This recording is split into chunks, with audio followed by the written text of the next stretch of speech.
हम उन लोगों से वफ़ा की उम्मीद कर बैठे जो जानते ही नहीं वफ़ा क्या चीज़ है। तभी किसी ने कहा, कुछ तो मजबूरियां रही होंगी, कोई यूं ही बेवफाई नहीं होता। इसी बेवफाई का एक किस्सा नारद मुनि जी का भी है। एक बार माता पार्वती जी स्वामी के लिए भांग घोट रही थीं, तभी नारद मुनि वहाँ पहुँच जाते हैं और कहते हैं, माता क्या कर रही हो? तो माता पार्वती ने कहा, स्वामी के लिए भांग घोट रही हूँ।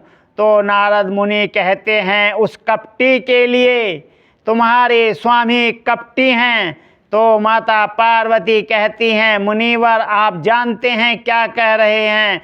तो मुनिवर ने फिर कहा, हाँ तुम्हारा स्वामी कपटी है। तो माता पार्वती ने कहा, तो बताइए कैसे हैं कपटी? तो नारद मुनि ने कहा, उन्होंने जो अपने गले में मुंडों की माला पहन रखी है उसका क्या रहस्य है, ये तुम्हें आज तक बताया?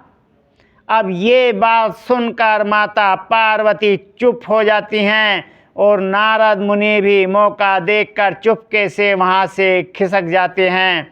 थोड़ी ही देर के बाद भोलेनाथ वहाँ पहुँचते हैं तो माता पार्वती गुस्से में बैठी हुई होती हैं। तो भोलेनाथ कहते हैं, पार्वती।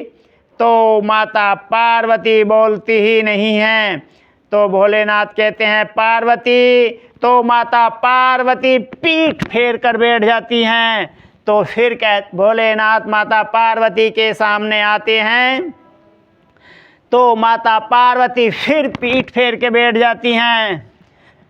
तो भोलेनाथ ने कहा कि पार्वती तुम बिल्कुल मत बोलो, बस मुझे एक बात बता दो, क्या नारद मुनि आए थे? तो माता पार्वती ने कहा, हाँ आए थे। तो भोलेनाथ ने कहा, क्या कह रहे थे? तो पार्वती ने कहा, तुम्हें कपटी बता रहे थे। तो बोले, क्यों बता रहे थे? कह रहे थे कि तुमने गले में जो मुंडों की माला पहन रखी है इसका रहस्य हमें आज तक नहीं बताया और तुमने हमारे साथ कपट किया है। तो भोलेनाथ कहते हैं कि पार्वती हमने नहीं बताया, तो तुमने पूछा भी कब था? तो माता पार्वती कहती हैं कि चलो आज पूछते हैं, बताइए इसका क्या रहस्य है। तो भोलेनाथ ने कहा, ये मुंडों की जो माला है ये तुम्हारे ही मुंड हैं। जब तुम मर जाती हो तो हम तुम्हारे मुंड काटकर अपने माला में डाल लेते हैं। तो माता पार्वती कहती हैं कि स्वामी हम मर जाते हैं तो तुम मुंड काट कर अपनी माला में डाल लेते हो और आप? तो महादेव कहते हैं कि हम नहीं मरते। तो माता पार्वती कहती हैं, इसका क्या कारण है कि आप नहीं मरते और हम मर जाते हैं? तो भोलेनाथ कहते हैं, हमें ब्रह्म ज्ञान प्राप्त है जिस कारण से हम अमर हैं। तो माता पार्वती कहती हैं कि स्वामी उस ब्रह्म ज्ञान को हमें भी कराओ। तो भोलेनाथ कहते हैं, उसके लिए तो आपको घर छोड़ना पड़ेगा, क्योंकि यहाँ की हर एक वस्तु से आपको मोह है और ये मोह आपको ब्रह्म ज्ञान नहीं सुनने देगा। इसलिए आपको किसी एकांत जगह में चलना पड़ेगा। तो माता पार्वती ने कहा कि ठीक है चलिए। तो भोलेनाथ ने कहा, अभी? तो माता पार्वती ने कहा, बिल्कुल अभी। अब जिज्ञासा इतनी प्रबल हो चुकी है कि मैं क्यों मर जाती हूँ, आप क्यों नहीं मरते, इसको जानना बहुत ज़रूरी है। अब मैं चैन से नहीं बैठ सकती, इसलिए अभी ही चलना पड़ेगा। तो भोलेनाथ वहाँ से कैलाश पर्वत पर कहीं दूसरी जगह चले जाते हैं और वहाँ से सभी जीव जंतुओं को हटा दिया जाता है और एक तोते का अंडा नहीं हटाया गया, क्योंकि ऐसी मान्यता है अंडे को छूने से अंडा गंदा हो जाता है और फिर उसमें बच्चा नहीं बनता, इसलिए अंडे को नहीं हटाया गया था। बाकी सभी जीव जंतुओं को वहाँ से हटा दिया गया था। और फिर उसके बाद भोलेनाथ माता पार्वती को ब्रह्म ज्ञान की बातें सुनानी शुरू करते हैं। उसके बाद भोलेनाथ को आभास होता है कि माता पार्वती सो गई हैं, तो उन्होंने आवाज़ लगाई कि पार्वती। माता पार्वती बोली ही नहीं। उसके बाद भोलेनाथ ने फिर आवाज़ लगाई पार्वती, तो माता पार्वती चौंक कर बोली हाँ स्वामी। तो भोलेनाथ ने कहा पार्वती क्या तुम सो गई थी? तो माता पार्वती बोली हाँ स्वामी, मुझे नींद आ गई थी। तो भोलेनाथ ने कहा तुम्हें नींद आ गई थी, तो फिर ये हुंकारे कौन भर रहा था, ये कथा कौन सुन रहा था जो हुंकारे भर रहा था? इस बात की जब तलाश की गई तो पता चला उस तोते का जो अंडा था उसमें बच्चा बन गया था और वो कथा सुन रहा था और वो हुंकारे भर रहा था। जब महादेव ने ये देखा कि ये सुनने का पात्र नहीं था और इसने ब्रह्म ज्ञान की कथा सुन ली, तो उन्होंने अपना त्रिशूल तोते के बच्चे को मारने के लिए छोड़ दिया। तोते का बच्चा भी भय के कारण से उड़कर चल दिया। तोते का बच्चा आगे आगे और त्रिशूल पीछे पीछे और उसके पीछे भोलेनाथ, तीनों भागे जा रहे थे। तोते के बच्चे ने आगे चलकर देखा व्यास जी की पत्नी जम्भाई ले रही हैं। जैसे ही मुंह खुला तोते का बच्चा मुख के रास्ते से सीधा उनके पेट में। अब उनकी पत्नी को कौन मारे? महादेव भी अपना त्रिशूल गाड़कर उन्हीं के आश्रम में बैठ गए कि कभी तो बाहर निकलेगा, जब निकलेगा तभी मारूंगा। अब 12 साल हो गए, महादेव जी वहीं त्रिशूल गाड़े हुए बैठे थे।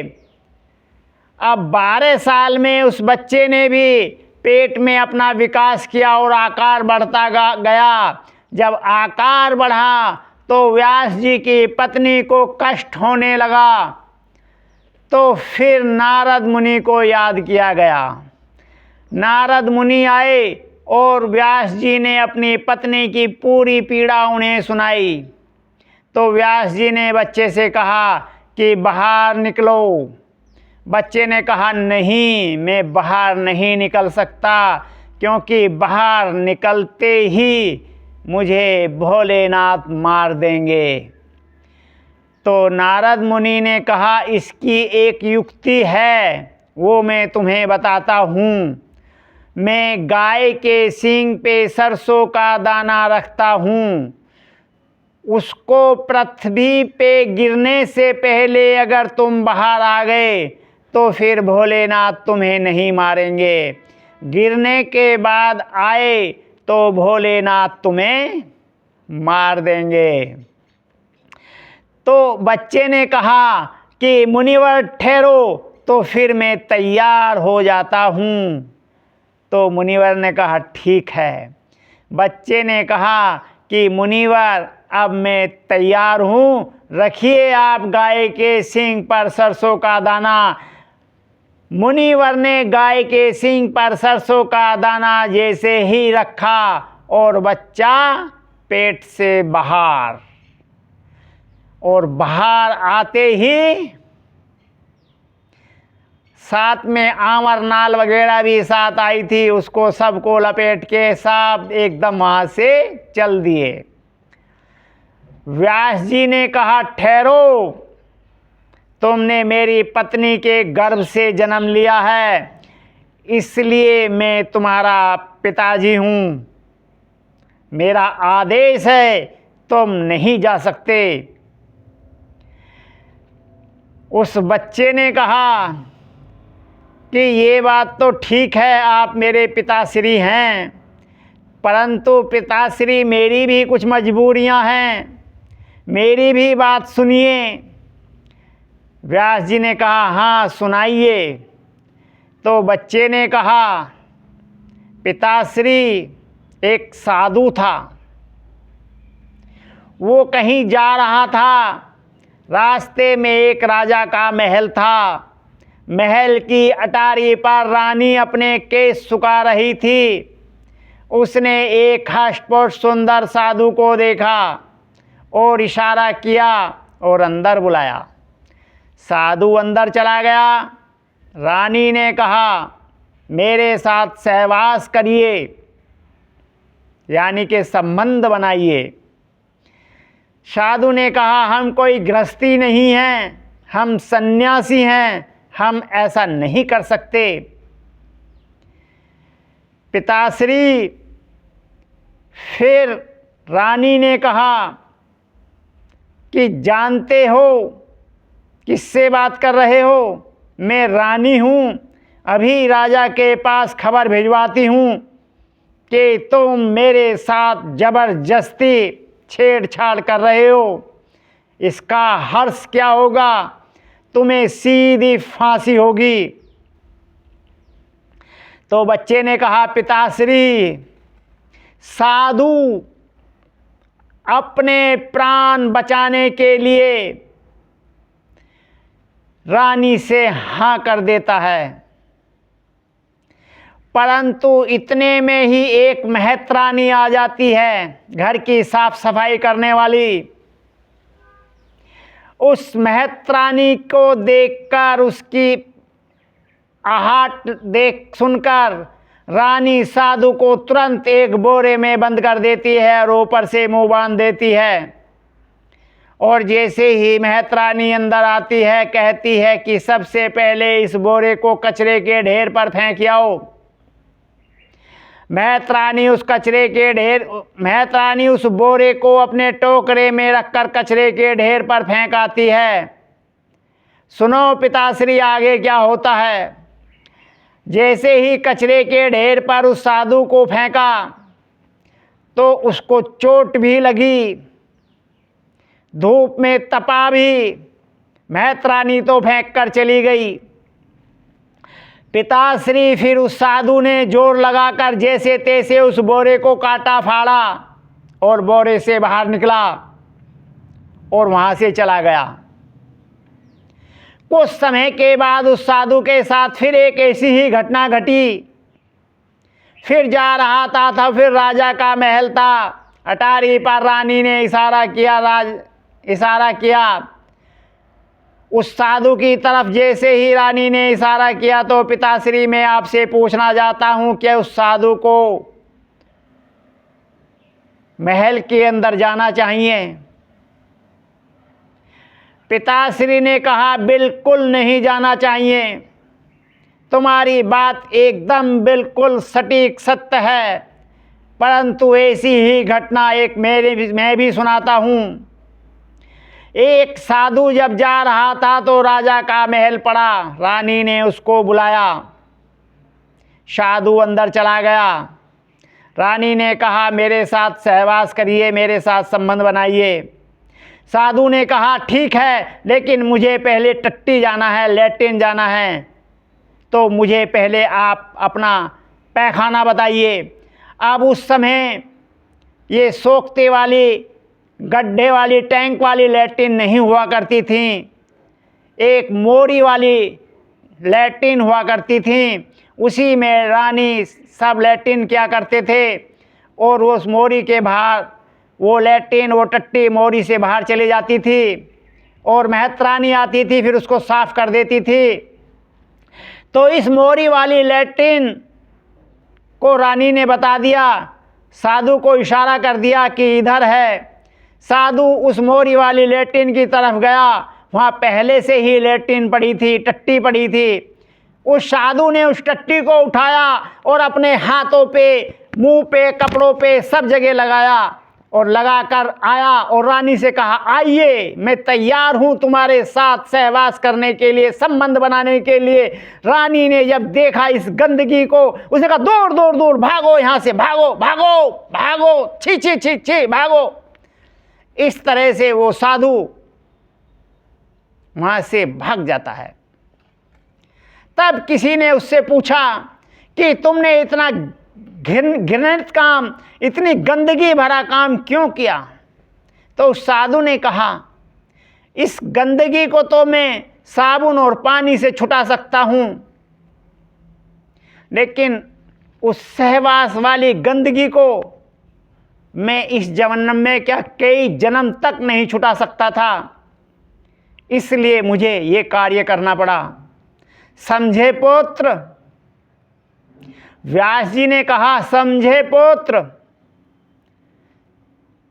समाधान हर चीज का है।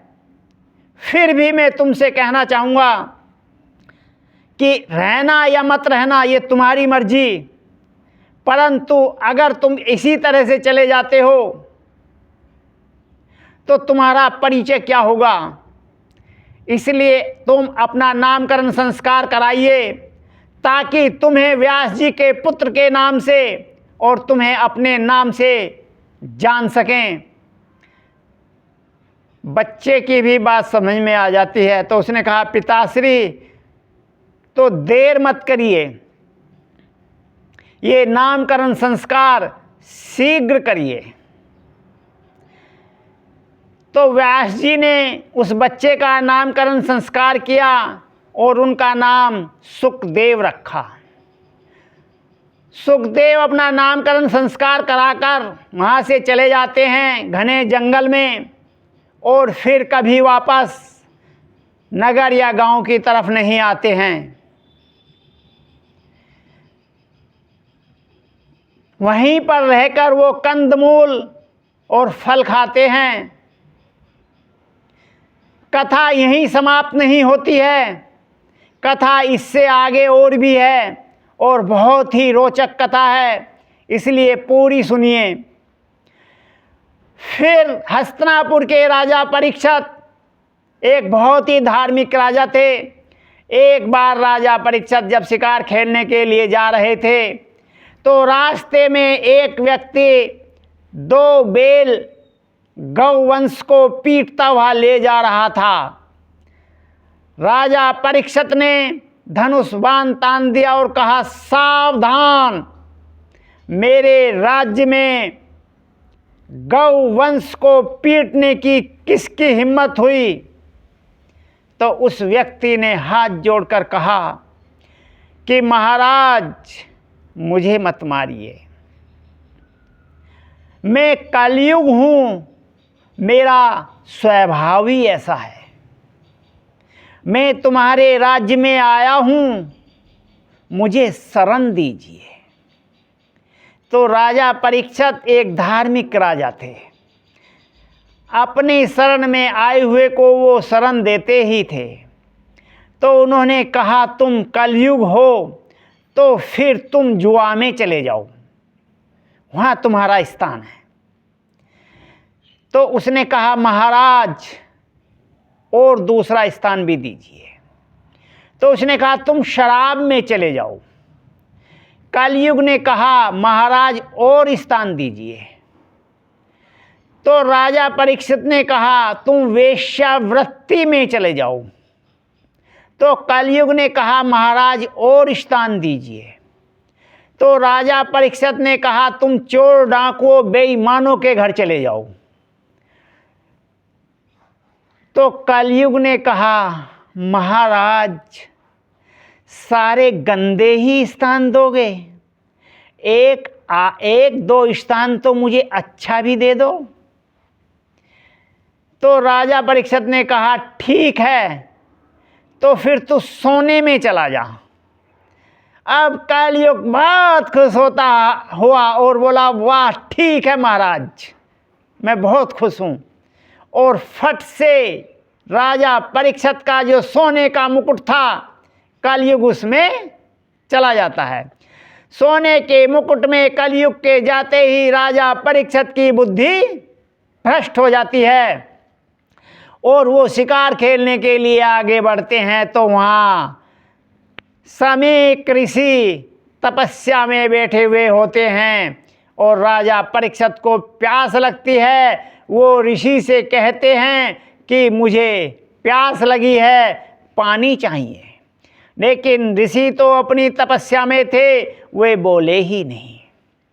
राजा परीक्षित कहते हैं कि ये ऋषि मुझे देखकर ढोंग कर रहा है। ऐसा वो इसलिए बोले क्योंकि वो तो धार्मिक राजा थे, लेकिन उनके सोने के मुकुट में कलयुग बैठ चुका था और उनकी बुद्धि भ्रष्ट हो चुकी थी। तो जब ऋषि नहीं बोले तो राजा ने एक मरा हुआ सर्प उठाकर ऋषि के गले में डाल दिया और ऋषि की समाधि फिर भी नहीं टूटी। तो राजा परीक्षित समझ गए कि ये ढोंग नहीं कर रहा, वास्तव में तपस्या में है और आगे बढ़ गया। इसी बात को चर्चा हो गई और राजा ऋषि समीक का पुत्र स्नान कर रहा था और वहाँ बच्चों ने उनके पुत्र से बताया कि आज राजा परीक्षित ने तेरे पिता के गले में मरा हुआ सर्प डाल दिया। तो ऋषि समीक के पुत्र ने गुस्से में गंगा से जल लिया और हाथ में जल लेकर श्राप दिया कि हे राजा परीक्षित, तेने मेरे पिता का जो अपमान किया है, मरा हुआ सर्प डाल के, आज से 7वें दिन ये सर्प तक्षक बन के तुझे डसेगा। अब उसने श्राप देकर रोता हुआ अपने पिताश्री की तरफ चल दिया। जैसे ही अपने पिताजी के पास पहुंचा तो वहाँ ऋषि की समाधि टूट चुकी थी और उन्हें पता भी लग चुका था कि तेरे पुत्र ने राजा परीक्षित को शाप दे दिया है। उनका पुत्र अपने पिता के पास जाकर बोला, पिताश्री, राजा परीक्षित ने तुम्हारा अपमान किया है, एक मरा हुआ सर्प तुम्हारे गले में डालकर, और मैंने उनको शाप दे दिया है कि आज से 7वें दिन ये ही सर्प तक्षक बन के तुमको डसेगा। राजा परीक्षित ने कहा, पुत्र, तेने बहुत बड़ा अन्याय कर दिया। राजा परीक्षित तो एक धर्मात्मा राजा हैं, वो तो धार्मिक राजा हैं। उनके धर्म के कारण से ही ऋषि सत्ता सुरक्षित है। क्या कारण हो सकता है जो उन्होंने मरा हुआ सर्प मेरे गले में डाला, उसके जाने बिना ही तेने सर्प दे दिया। कभी भी छोटी आयु में उत्तम ज्ञान नहीं देना चाहिए। आज ऐसा मुझे एहसास हो रहा है। समय भी काफ़ी हो चुका था, रात्रि होने वाली थी। तो उसने कहा, पुत्र, अब तू घर जा। वो एक धार्मिक राजा है, उसको बचाना हमारा कर्तव्य है। और ऋषि समीक वहाँ से राजा परीक्षित के महल की तरफ चल दिए। वहाँ राजा परीक्षित ने जैसे ही अपने सोने का मुकुट उतारा तो उनकी बुद्धि सही हुई और वो सिर बेड में पलंग में देकर मारने लगे कि हाय, आज मैंने ये क्या कर दिया। एक ऋषि सत्ता के गले में मैंने मरा हुआ सर्प डाल दिया, एक ऋषि का अपमान कर दिया। आज तो मैंने बहुत बड़ा पाप कर दिया। इतने में ही ऋषि समीक वहाँ पहुँच जाते हैं और द्वारपालों से कहते हैं कि जाइए अपने राजा से कहिए कि ऋषि समीक द्वारपाल पर आए हैं। द्वारपालों ने जैसे ही जाकर राजा से कहा तो राजा परीक्षित और घबरा गए कि ऋषि कहीं मुझे शाप देने तो नहीं आए हैं। और वहाँ से वो दौड़े दौड़े गए और ऋषि को ससम्मान स्वागत के साथ अंदर लेकर आए और हाथ जोड़कर नीचे बैठ गए कि ऋषिवर मुझे क्षमा कर दीजिए, मेरे से आज बहुत बड़ा अपराध हो गया। परंतु ऋषि समीक ने कहा, महाराज ये इस समय मानवता की बात नहीं है, इस समय खाली बात करने का समय नहीं है। मेरे पुत्र ने तुम्हें शाप दिया है कि आज से 7वें दिन वही तक्षक तुम्हें डसेगा और सर्प के डसे हुए को राजा साहब मोक्ष नहीं होता, नरक जाता है। और तुम एक धर्मात्मा राजा हो, हम नहीं चाहते तुम्हें नरक हो, इसलिए किसी भी तरह से 7 दिन से पहले इसका समाधान खोजा जाए। तो राजा परीक्षित ने कहा, ऋषिवर इसका समाधान तो तुम्हारे पास ही होगा। तो समीक ऋषि ने कहा, महाराज अगर कोई आपको 7 दिन में भागवत गीता सुना दे, यानी कि ब्रह्म ज्ञान करा दे, तो तुम्हें 7 दिन से पहले ही मोक्ष हो जाएगा। तक्षक के आने से पहले तुम्हें मुक्ति मिल जाएगी और नरक जाने से बच जाओगे।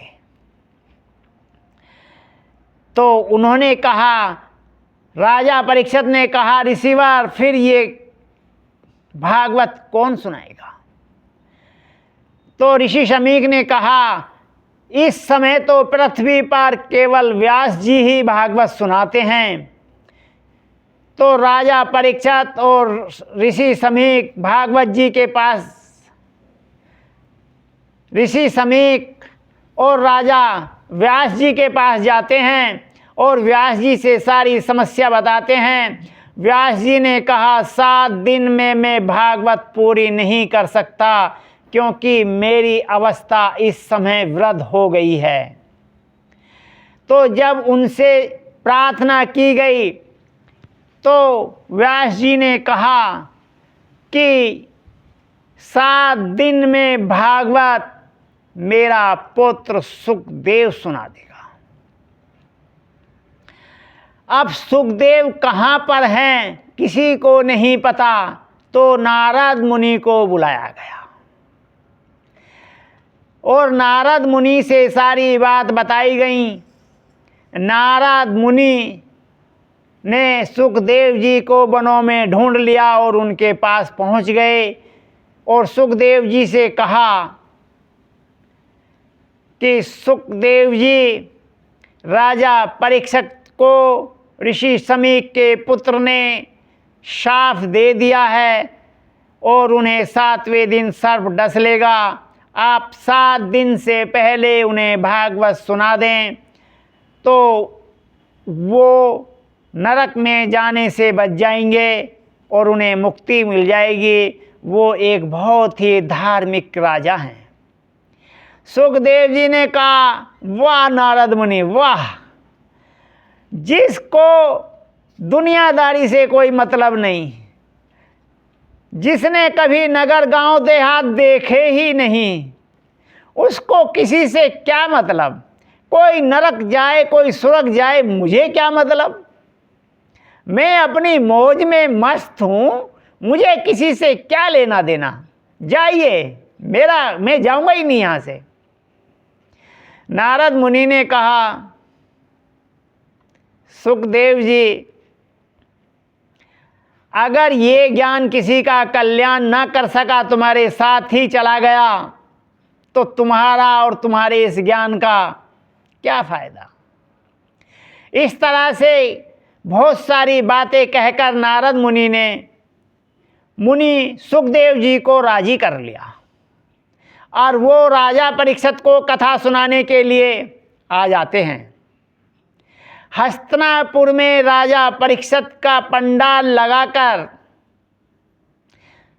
मुनि सुखदेव राजा परीक्षित को वही भागवत सुनाते हैं। वहां पर व्यास जी भी थे और बहुत सारे ऋषिगण थे और राजा परीक्षित भी थे।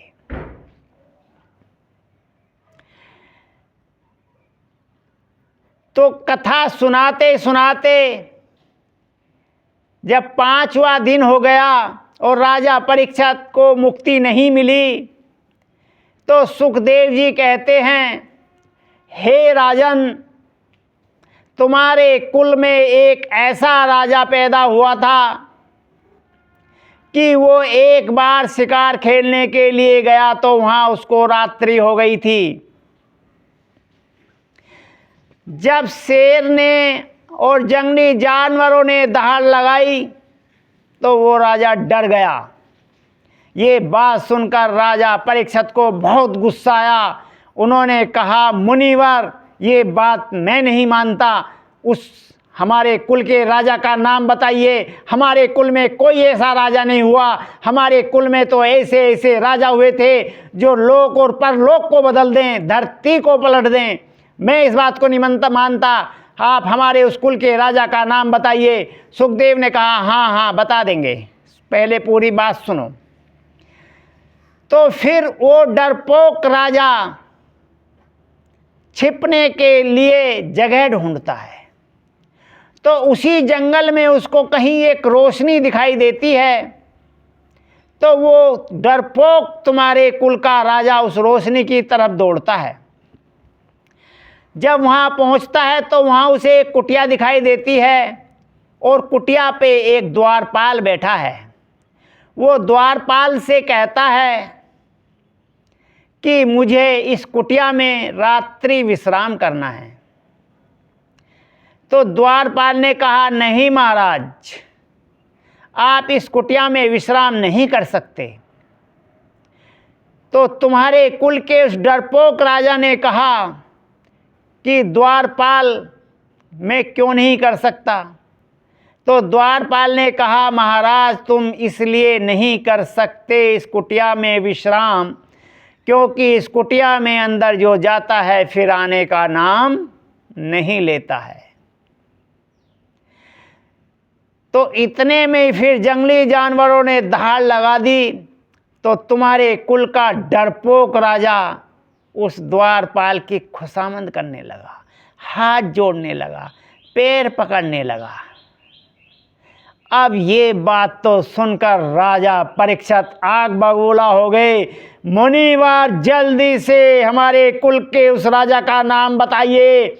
हमारे कुल में ऐसा कोई राजा नहीं हुआ है। सुखदेव जी कह रहे, हाँ हाँ बताएंगे, नाम भी बताएंगे, पहले पूरी बात सुनो। जब तुम्हारे कुल के डरपोक राजा ने द्वारपाल की खुशामद की तो द्वारपाल ने कहा, ठीक है राजा साहब, चले जाइए, पर एक बात ध्यान रखना, निकलने के लिए कहना ना पड़े।